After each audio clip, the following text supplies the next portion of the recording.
Ils sont des dizaines de milliers à avoir quitté leurs maisons, leurs champs, leurs biens. À mesure que les forces révolutionnaires progressaient, ils ont tout laissé derrière eux pour se replier vers le sud, vers Saigon.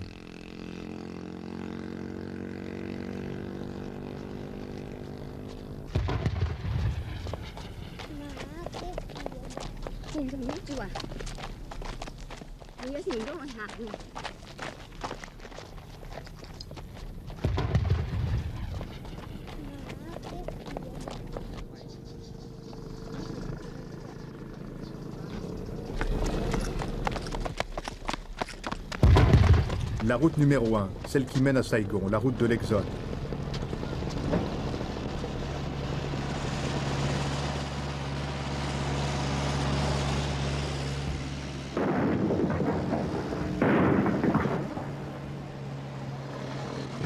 Les plus riches ou les plus débrouillards s'entassent sur des véhicules de fortune pour aller plus vite.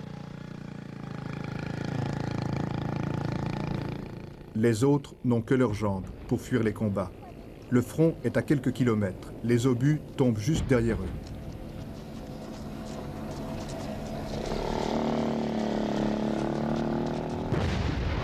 À 60 km de Saigon, près de Xuan Loc, un peloton de chars gouvernementaux s'accroche.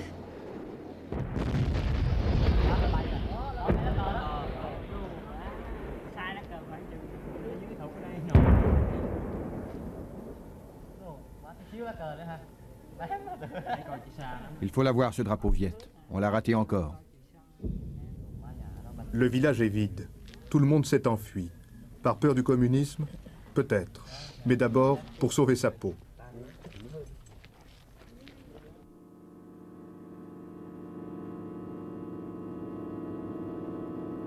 Xuan Loc, le verrou de Saigon.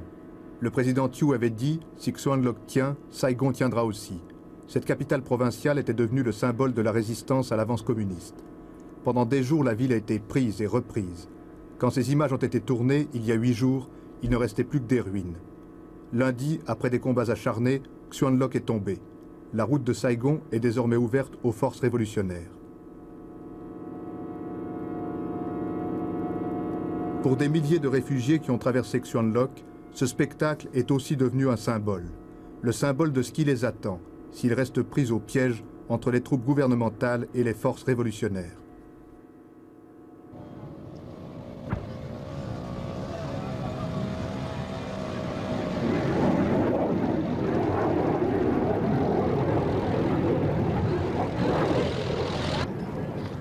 À mesure que l'on s'éloigne du front, le flot des réfugiés grossit.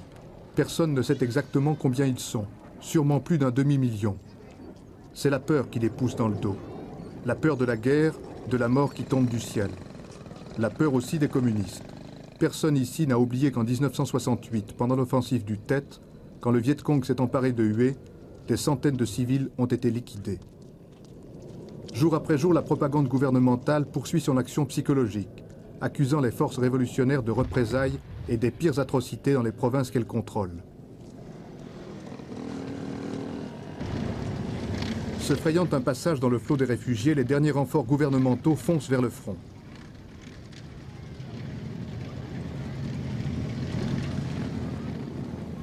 Pour ces Vietnamiens qui marchent depuis des jours, ce n'est pas le premier exode. Il y a 30 ans que la guerre fait rage au Vietnam.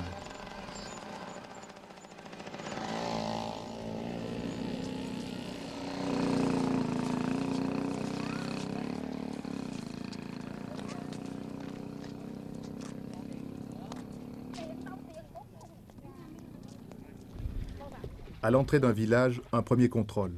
L'armée tente de contrôler les infiltrations d'agents ennemis.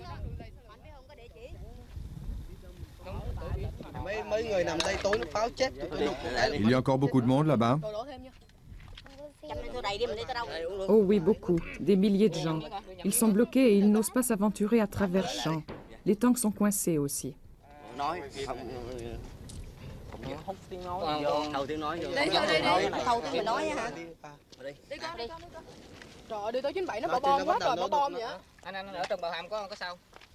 Il vaut mieux que vous partiez maintenant, car il peut y avoir des tirs de roquettes. Dépêchons-nous. Allons, venez. Il y a encore beaucoup de soldats à Banheim. Les gens riches sont partis, mais les pauvres sont restés. Nous voilà sauvés.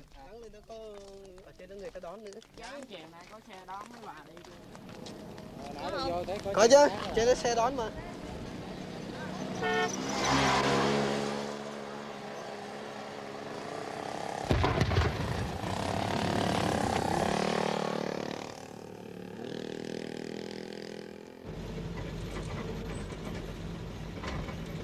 Les vagues de réfugiés se sont abattues sur tous les villages du sud. Des milliers d'hommes, de femmes et d'enfants, épuisés, affamés, tentent de s'abriter pour reprendre des forces.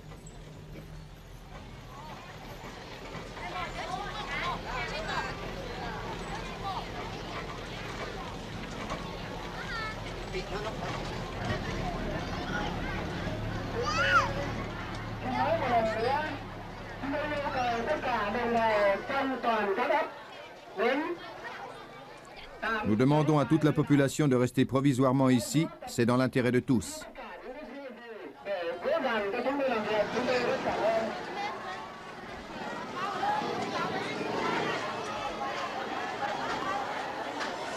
Ils avaient emporté leurs économies et quelques provisions. Après 15 jours d'exode, il ne leur reste plus rien. Dans chaque village, le riz, le poisson et l'eau ont atteint des prix vertigineux. La plupart des réfugiés en sont réduits à la charité internationale ou au système D.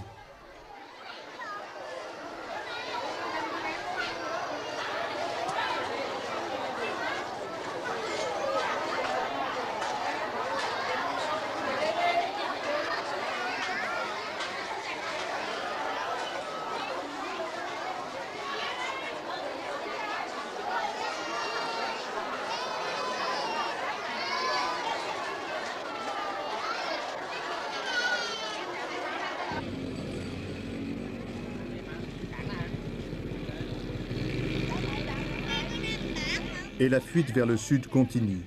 Avec des piastres ou du savoir-faire, les plus forts arrachent une place sur tout ce qui peut rouler. Camions, autocars, triporteurs ou bicyclettes.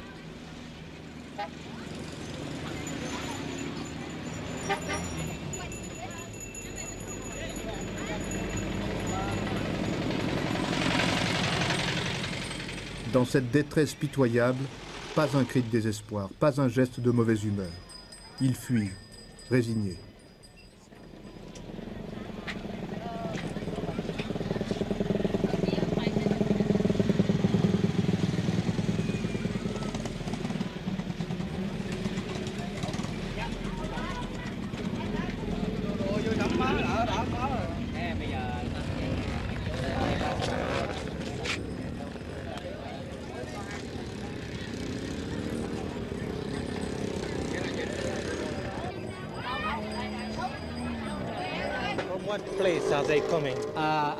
D'où vient-il?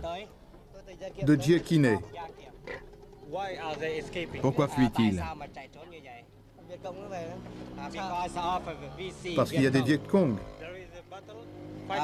On se bat? Đánh xung quanh à. Surrounding. Oh oui, on se bat pas loin. Vous avez eu peur? Sợ cái gì? Sợ pháo, pháo kích chứ. Pháo yes. rồi. Ils ont surtout peur des roquettes. They're afraid of the bomb. Et pourquoi est-ce qu'ils se sauvent? Tại sao mà phải chạy như vậy? Ils ont peur des roquettes. Because of the bomb. On se bat? There is some bomb fighting. Có trận đánh nhau không? Có đánh nhau không? Oui, oui, on se bat en ce moment. There are fighting now in their home. Có thấy Việt Cộng Vous không? avez rencontré les Viet Cong? Oh oui, beaucoup. Il y a longtemps de ça? Xa đây không? Nghĩa là ở dầu giấy xa lắm, ở đây xuống đó xa lắm. Chừng đầu mình. Đây xuống dầu giấy. C'était à 7 km d'ici. Ở dầu giấy xa lắm chứ. Qu'est-ce qu'il faisait là-bas? Il a tout abandonné? Tất cả bỏ hết rồi sao? Dạ tại đây bây giờ hòn vỡ ở trong chỗ đó. Tôi tập bọn này. Il avait peur? Sợ không? Giờ bây giờ đồng bào phải sợ phải. Bien sûr qu'on a peur, c'est pourquoi nous nous sommes enfuis. Le terrain est occupé, mais ça fait 6 jours qu'on est parti. Ils ont peur de quoi? Dạ. Sợ cái gì? Sợ không Pas phải des Viet sợ Cong, gì mais de l'aviation. Cả hai sợ Việt Cộng và sợ đánh nhau. Cái là peur de combat là bạn.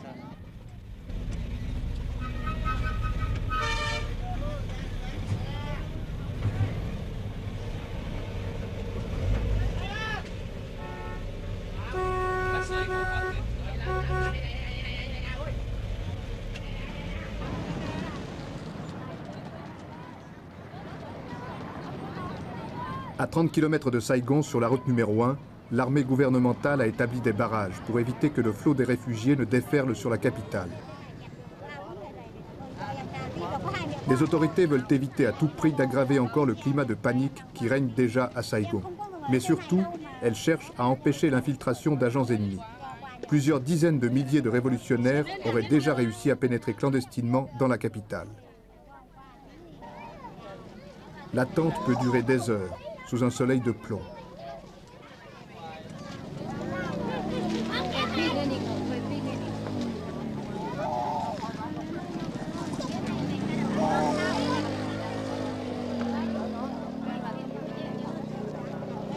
Mà con cho tôi xuống thở không có, con giờ tôi vô đây mắc bị gì đây là nó bệnh nó đau mà mắc ngủ đầy vô nhà bà con đây tôi nghỉ.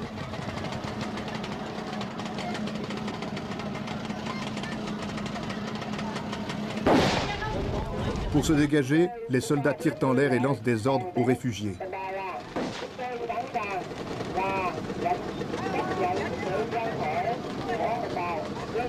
Nous voulons vous évacuer par nos propres moyens, et pas dans le désordre. Nous partageons vos malheurs.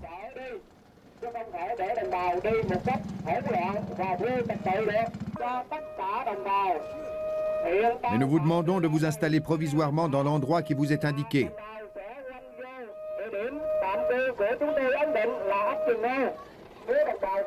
Ok.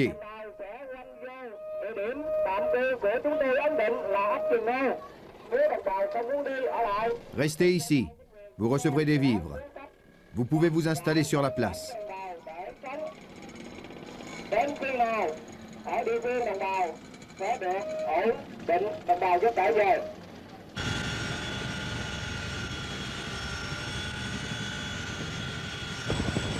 Xuan Loc assiégé il y a une semaine.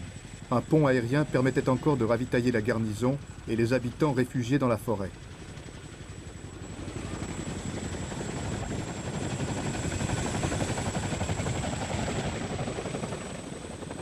La panique était telle qu'à certains moments, les hélicoptères ont dû renoncer à se poser pour éviter d'être pris d'assaut par des réfugiés qui cherchaient à tout prix à fuir les combats.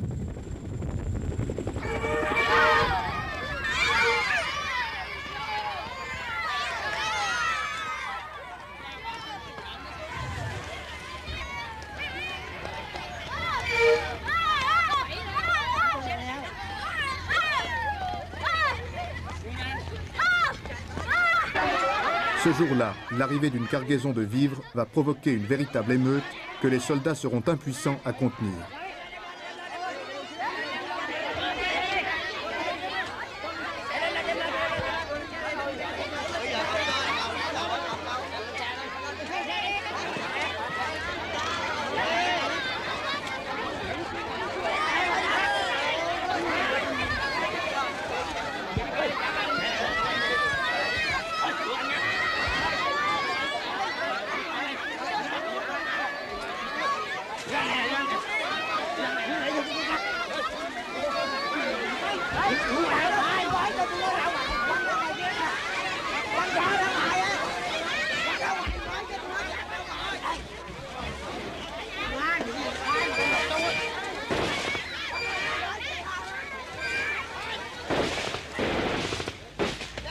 L'armée doit dégager les volontaires de la Croix-Rouge qui prendront la fuite sans avoir pu distribuer leurs rations. La distribution n'aura lieu que le lendemain.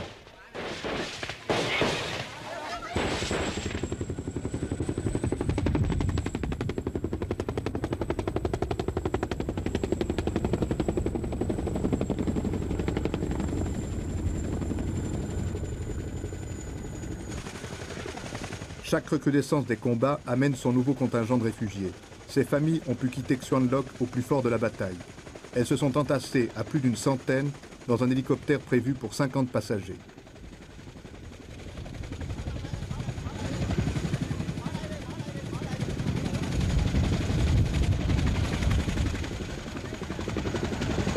Parmi les évacués, des soldats blessés au cours des combats. La confusion est telle qu'il n'y a pas d'ambulance ni d'infirmiers pour les accueillir. C'est chacun pour soi.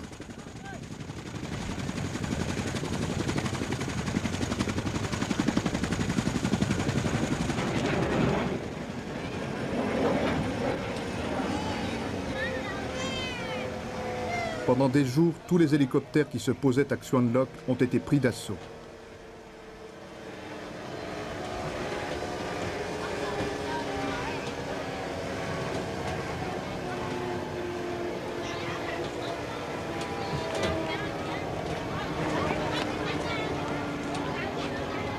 Les mêmes scènes pitoyables se répétaient à chaque atterrissage.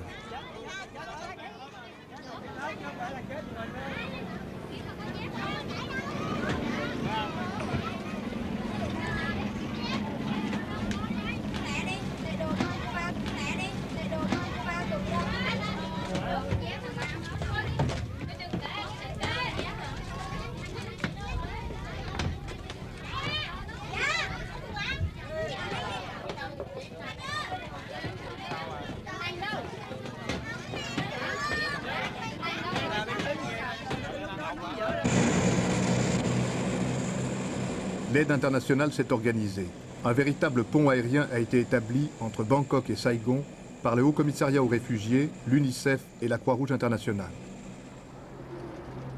C'est la Croix-Rouge de la République du Vietnam qui est chargée d'acheminer les secours d'urgence, du lait, des conserves, des médicaments, mais aussi des tentes et des réchauds.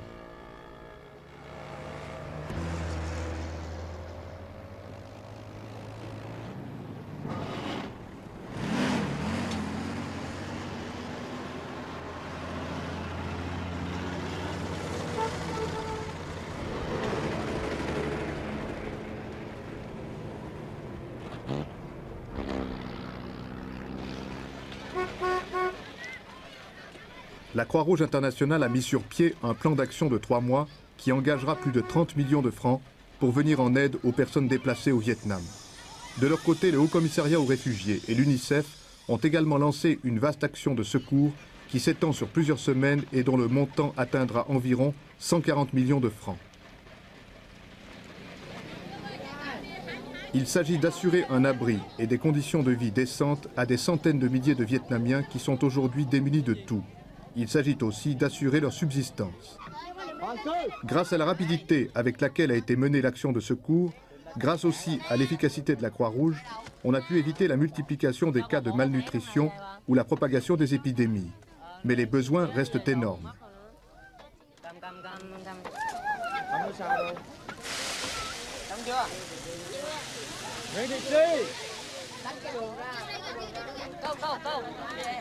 Ici, au camp de Vung Tau, qui regroupe environ 30 000 personnes déplacées, les volontaires de la Croix-Rouge distribuent du riz, du lait et des conserves à des familles arrivées depuis plusieurs jours.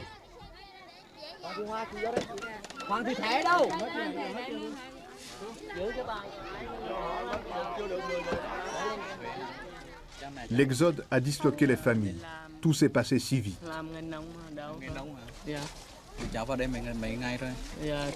Où sont tes parents? Ils sont arrivés à Da Nang, mais je les ai perdus.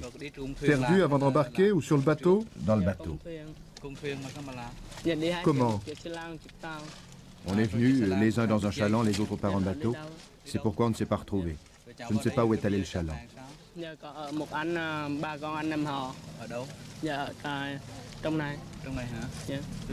Que vas-tu faire?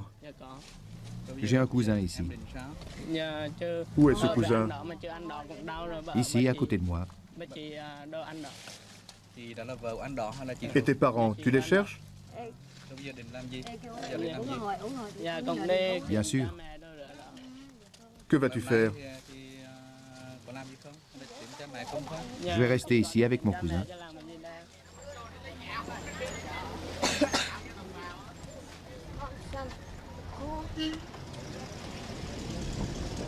Ces deux cousins ne sont malheureusement pas un cas isolé au Vietnam. Qui a perdu ses parents? Les deux, père et mère.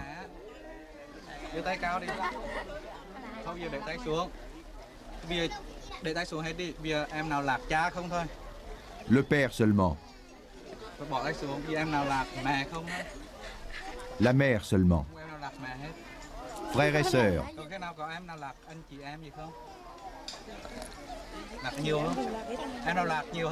Plus de 2 personnes.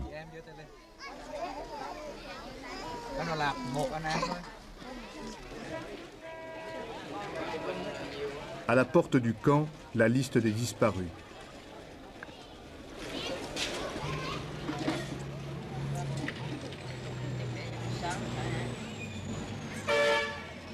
Chaque jour, des parents ou des amis viennent aux nouvelles.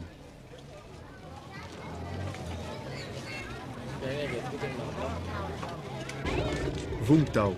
Il y a 20 ans, ce petit port de pêcheurs s'appelait le Cap Saint-Jacques. C'était une station de villégiature à la mode. Aujourd'hui, ces bateaux amènent de nouvelles personnes déplacées. Les privilégiés ont même pu sauver leur voiture ou leur tracteur.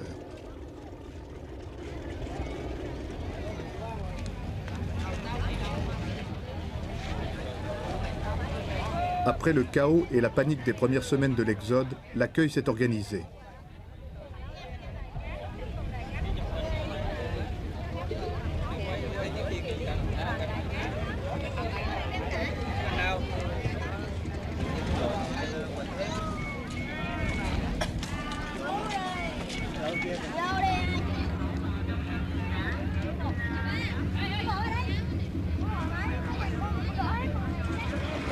Des volontaires de plusieurs organisations vietnamiennes, la Croix-Rouge, les églises, les scouts, ont été mobilisés pour venir en aide aux populations déplacées.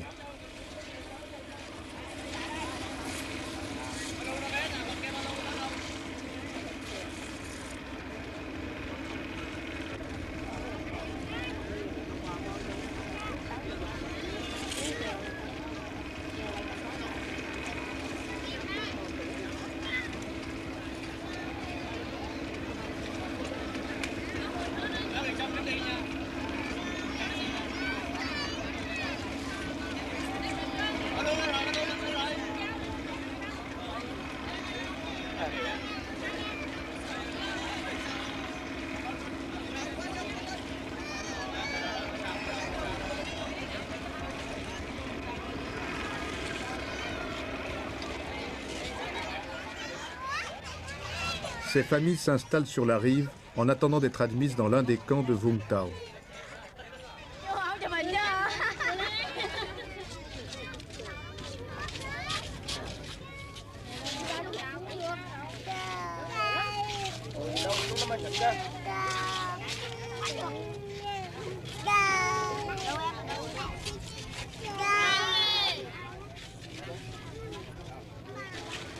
Maintenant qu'ils sont à l'abri, ils acceptent de raconter ce qui leur est arrivé. Et ça lui a coûté cher pour venir en bateau jusqu'ici? Bà đi cái ghe này hết bao nhiêu tiền đó? Bà thuê bao nhiêu tiền? Bốn người 28.000. 4 người 8.000. 2000 pour chaque personne. 2000 piastres pour chaque personne. Elle avait l'argent? Bà có đủ tiền mà đi không? Les passeurs se font payer d'avance, mais il faut bien se débrouiller. Không phải Ban đêm ra bờ biển đấy. la nuit, il s'enfuit la nuit. Il s'enfuit la nuit. Il est venu avec toute sa famille ici? Oui, toute sa famille. Qu'est-ce qu'il faisait en l'endroit où il habitait? Quel était son métier? Hồi trước ở Lạc Lâm ông làm gì? Làm nông. Làm nông hả? Fermier. Il était fermier? Et il est venu avec toute sa famille ici? Ông đến đây với hết cả gia đình hay đủ không? Còn thiếu 2 người. Dạ. Il est venu, il a perdu 2 enfants encore. Il a perdu 2 enfants? Oui, 2 aînés. Après notre départ, ils ont commencé à tirer pour barrer la route, les Viet Cong. Tout le monde s'est dispersé. C'était la panique. Les 2 aînés, un garçon et une fille, se sont perdus. Est-ce qu'il a dû payer pour venir par le bateau? Ông vừa nói ông không có phải trả tiền ghe hả? Ông kia ông trả luôn. Ông kia ông cho vay. J'ai dû payer 40 000 piastres pour les 8 personnes. Il prête l'argent pour partir jusqu'ici. Et ça coûte combien pour venir? Ông đi xuống đây hết bao nhiêu tiền? Ông ấy bảo hết 40.000. 40.000 gia đình ông hả? Vâng. Mấy người? 40 000 piastres. C'est ce que sa ferme lui rapportait en 4 mois.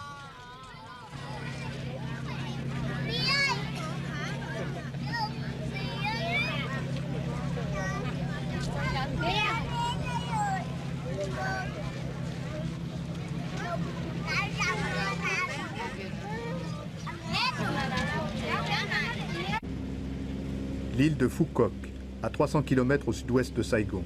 C'est ici qu'étaient détenus les prisonniers de guerre nord-vietnamiens, près de 50 000. Les accords de Paris ont vidé le camp.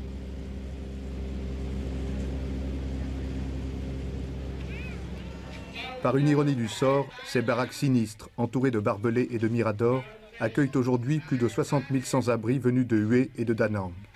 Leur arrivée a été dramatique. Pendant plusieurs jours, ils sont restés entassés dans leurs bateaux au large, à la merci des pillards. Il ne pousse rien sur ce secteur de l'île et tout l'approvisionnement doit être amené par bateau ou par avion.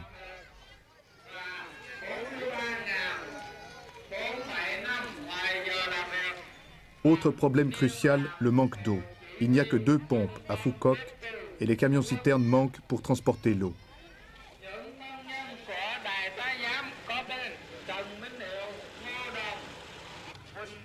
Du matin au soir, le haut-parleur appelle les familles pour recherche ou vérification d'identité. Parmi elles se trouve en effet une bonne partie de la garnison et de l'administration de Hue et de Da Nang, qui se sont enfuis devant l'avance communiste.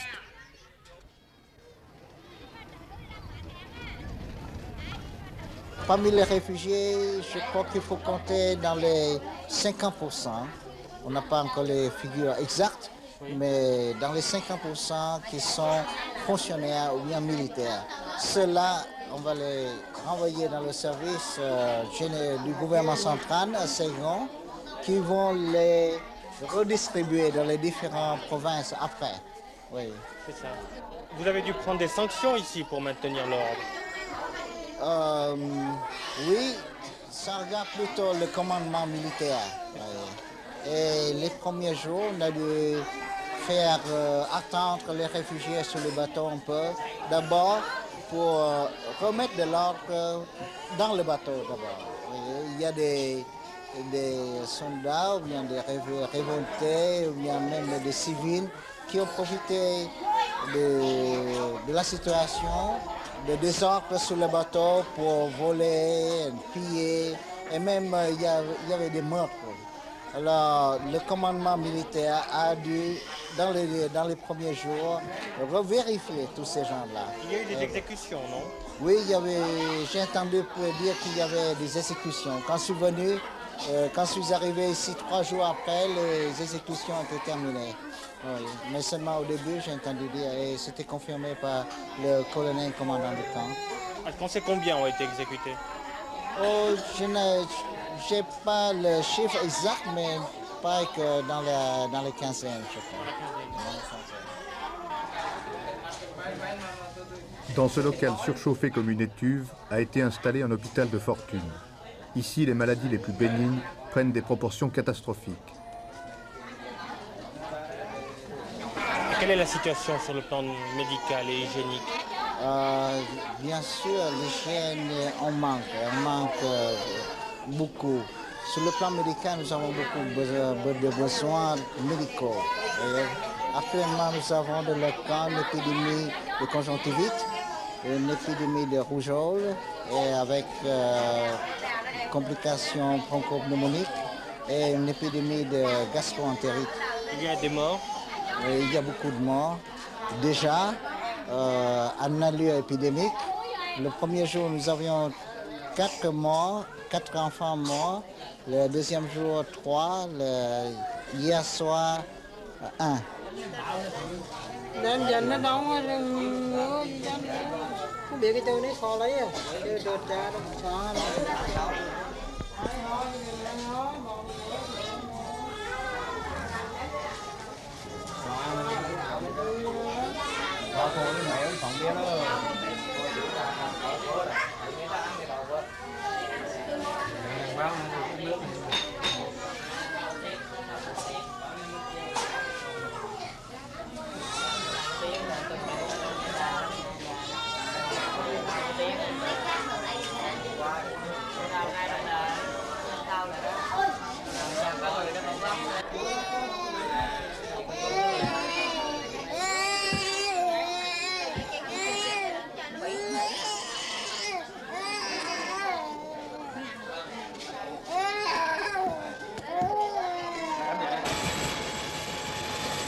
Ce soldat a perdu sa femme, tuée par une roquette.